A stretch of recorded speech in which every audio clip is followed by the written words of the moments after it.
A disturbing scene unfolding in Iraq, one of the very cities American soldiers fought to protect. Tonight, it's now in the hands of al-Qaeda. So dangerous, the Iraqi soldiers our troops trained, now on the run. And so are 500,000 families. In fact, look at this, a massive traffic jam, cars trying to get out of the city, to get out of harm's way.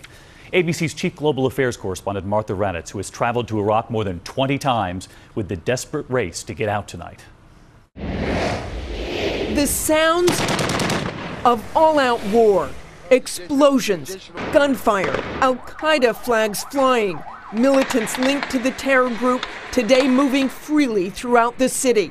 Mosul was once a focal point of America's fight to bring peace and stability to this country.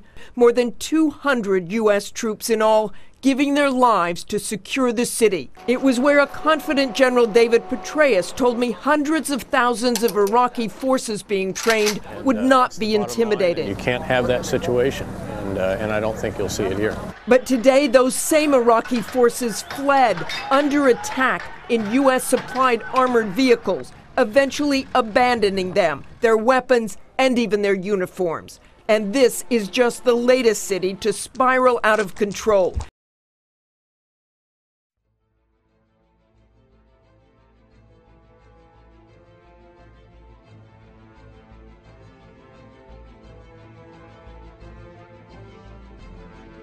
So 11 years after the U.S. invaded Iraq, lost nearly 4,500 American lives, and spent over $730 billion, Iraq is in crisis. Those Iraqi forces were trained and expected to stand up to the threat. Clearly they failed, and tonight there is little the U.S. can do about it. David? Very troubling pictures tonight. Martha, thank you.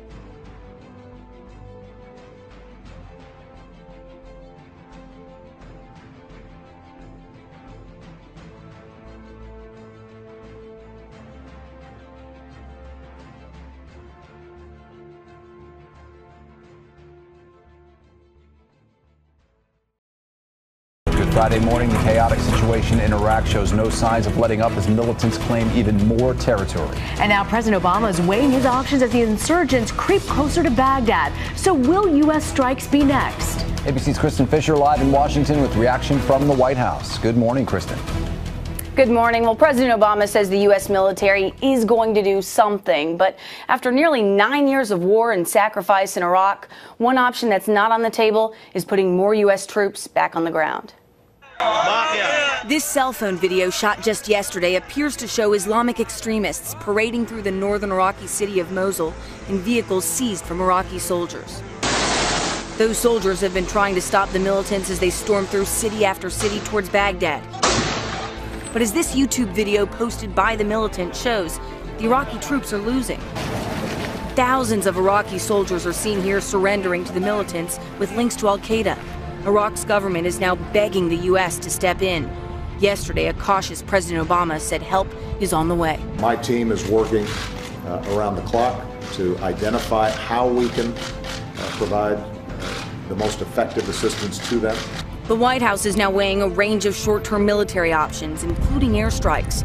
But putting American troops back on the ground isn't one of them. Instead, the president is calling on the international community to help. 11 years after U.S. troops toppled Saddam Hussein, hundreds of American contractors have now been evacuated from a base in northern Iraq, prompting the Secretary of State to say the time to act is now. We are deeply concerned about what is happening in Iraq.